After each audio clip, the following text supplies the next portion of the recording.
તો એચએમપીવી વાયરસને લઈને સૌથી મોટા સમાચાર સામે આવી રહ્યા છે।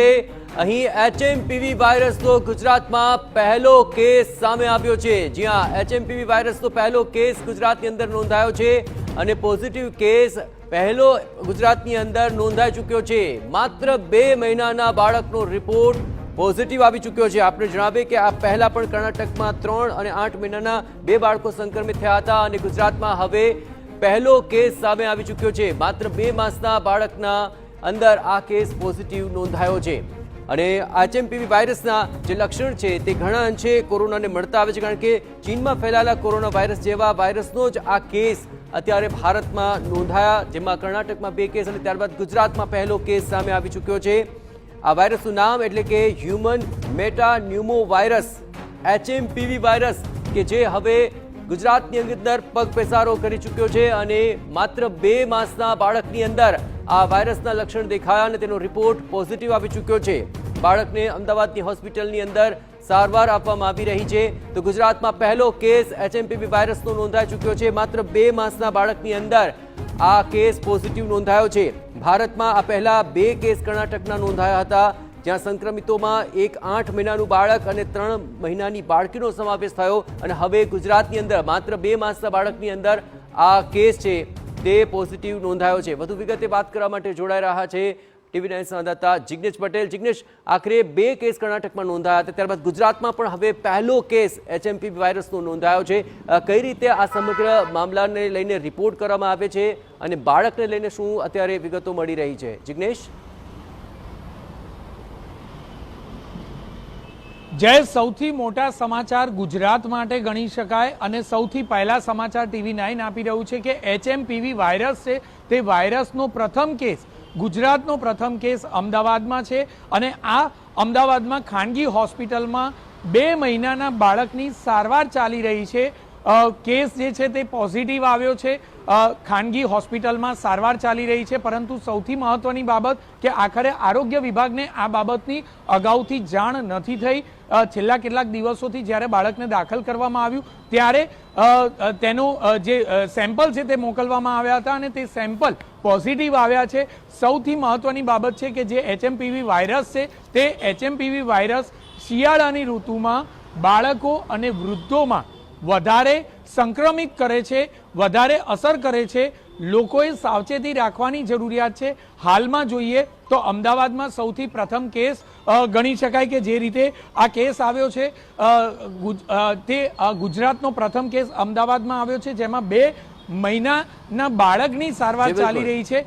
આખરે આ બાળકને ચેપ કેવી રીતે લાગ્યો, ક્યાંથી લાગ્યો તે એક તપાસનો વિષય બને છે, કારણ કે જે ફોરેનમાં વિશેષ રીતે જોઈએ તો વિદેશી ટૂર પરથી આવતા વ્યક્તિઓમાંથી વાયરસનો ચેપ લાગવાનો અને અન્ય વ્યક્તિ સંક્રમિત થવાની શક્યતાઓ રહેતી હોય છે। ત્યારે આ વાયરસ આખરે કેવી રીતે ગુજરાતમાં પ્રવેશ્યો, કેવી રીતે સંક્રમિત બાળકોને કરી રહ્યો છે તે એક તપાસનો વિષય બની રહ્યો છે। પરંતુ સૌથી મહત્વની બાબત કે આરોગ્ય વિભાગના અધિકારીઓએ હવે આવનારા દિવસોમાં ગંભીરતાથી આ મામલે કામગીરી કરવી જોઈએ। બિલકુલ જિગ્નેશ, ખાસ કરીને વાયરસની હવે ગંભીરતા ચોક્કસપણે સામે આવશે। આપ ખાસ એ જણાવો કે આ એચએમપીવી વાયરસ છે કઈ રીતે તેનું સંક્રમણ થતું હોય છે અને એ તબક્કે આખરે કઈ પ્રકારની તકેદારી તમામ લોકોએ રાખવી પડશે? જિગ્નેશ,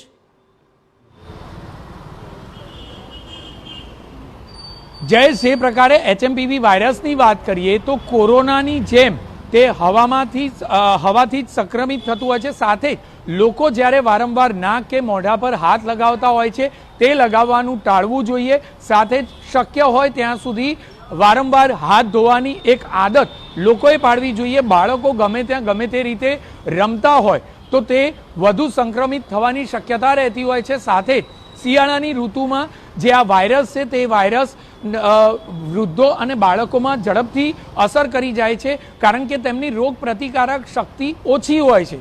બાળકો અને વૃદ્ધોએ રોગ પ્રતિકારક શક્તિ વધારે થાય તેવું હેલ્ધી ફૂડ લેવું જોઈએ, બહાર ખાવાનું ટાળવું જોઈએ અને તેમાં પણ હવે જ્યારે આ પોઝિટિવ કેસ અમદાવાદમાં પ્રથમ કેસ નોંધાયો છે ત્યારે આ સ્થિતિમાં લોકોએ વધુ સાવચેતી રાખવાની જરૂરિયાત હવે છે, તેમાં પણ બાળકોની વિશેષ રીતે કાળજી રાખવાની જરૂરિયાત છે, કારણ કે સંક્રમણ થવાની શક્યતાઓ હવે ખૂબ વધી જાય છે, કારણ કે જે રીતે એક બે નહીં પરંતુ ગણતરીના દિવસોમાં ચીનમાં નોંધપાત્ર કેસમાં જે વધારો થયો છે તે આ કેસના વધારાના કારણે જોઈએ તો એક બે નહીં પરંતુ સંખ્યાબંધ કેસ કોરોના કરતાં પણ વધુ ગણતરીના દિવસોમાં વધ્યા હતા.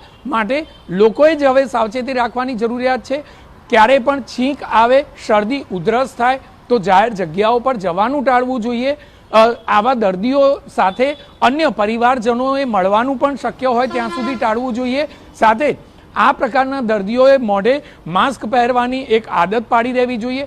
આ સિવાય પણ લોકો સંક્રમિત થવાથી બચવા માંગતા હોય તો આ પ્રકારે તેઓ માસ્ક પહેરી અને જાહેર જગ્યાઓ પર કે ભીડભાડવાળી જગ્યાઓ પર જાય તો કેટલેક અંશે તેઓને સાવચેતી, આ પ્રકારની નાની મોટી સાવચેતીના કારણે તેઓ પોતાની જાતને સંક્રમિત થવાથી બચાવી શકે છે. અનેક વ્યક્તિઓ છે કે જે આ બાબતે હવે ગંભીરતા રાખતા થયા છે.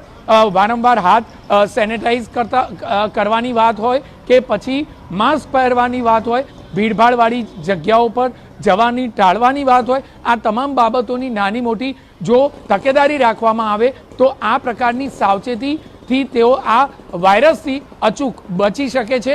હાલમાં તો ગુજરાતમાં પ્રથમ કેસ નોંધાયો છે, પરંતુ જયેશ, જે રીતે પ્રથમ કેસ નોંધાયો છે તેમાં ડોક્ટરે ગંભીરતા દાખવી અને દર્દીના સેમ્પલ મોકલ્યા હતા. આ જ સેમ્પલ મોકલ્યા બાદ તેનો રિપોર્ટ પોઝિટિવ આવ્યો. હાલમાં આ બાબતે તબીબો પણ એટલી ગંભીરતા દાખવતા નથી. જો તબીબો જે આ પ્રકારના લક્ષણો દેખાય અને જો ડોક્ટરો જો વધુમાં વધુ દર્દીઓ બાળકોના શંકાસ્પદ જણાય તે પ્રકારના દર્દીઓના જો રિપોર્ટ લેબોરેટરીમાં મોકલે તો આ જ આંકડો વધી શકે તેવું હાલના તબક્કે લાગી રહ્યું છે. હવે જોવાનું એ છે કે સરકાર આ બાબતે કયા પ્રકારની કામગીરી કરે છે. બિલકુલ જિગ્નેશ, જોડાયેલા રહેજો અમારી સાથે. તો સૌથી મોટા સમાચાર આવી રહ્યા છે. ગુજરાતમાં પહેલો HMPV વાયરસનો કેસ સામે આવી ચૂક્યો છે. માત્ર 2 માસના બાળકની અંદર આ